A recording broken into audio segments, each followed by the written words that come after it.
Hello everyone, this is me, myself, and Irene, and for today's video, kuyo gimini niyo kay among ihatod sa katapusang himlayan ang among centenarian nga si Nanay Ipay.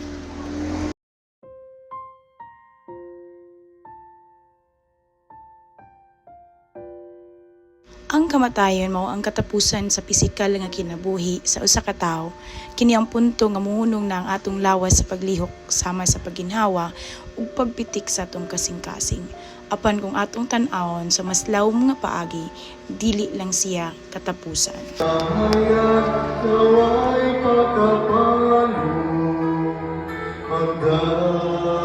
Nakasakit ang ilang pagtalikod ug ang ilang pagpanaw gikan kanato. Iwayaw ko ang akong kanak. Ano sa itong atubangan, dili na sa Pilipa, kung dili usaman. Isaman, ang patayang lawas ni Pilipa.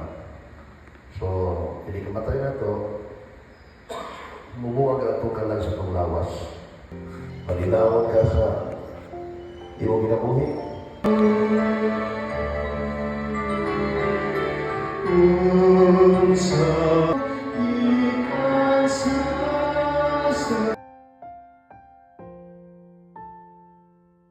Malinawan ka sa iyong ginabuhi. Nakita kita sa pupuli ni sa talaga. Pulihan mo sa talaga. Kaya may school lang kasi nilahon man.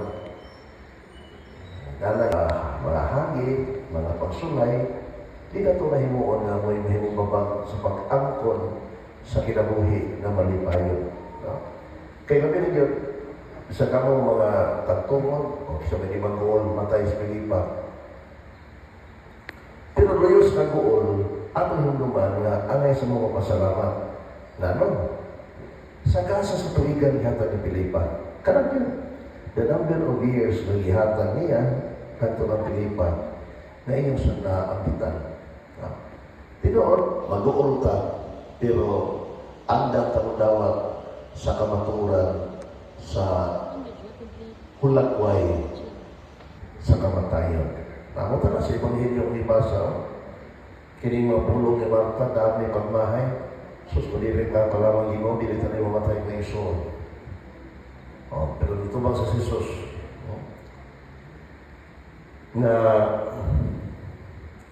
ang imong iso ng banhaw, niya sa dito ba, na ipano ako mabanhaw siya sa katapusan ng tao. So, bisan sa katuoy, iyang gidawat kay kini kamaturan sa kinabuhi. And our centenarian has been laid to her final rest.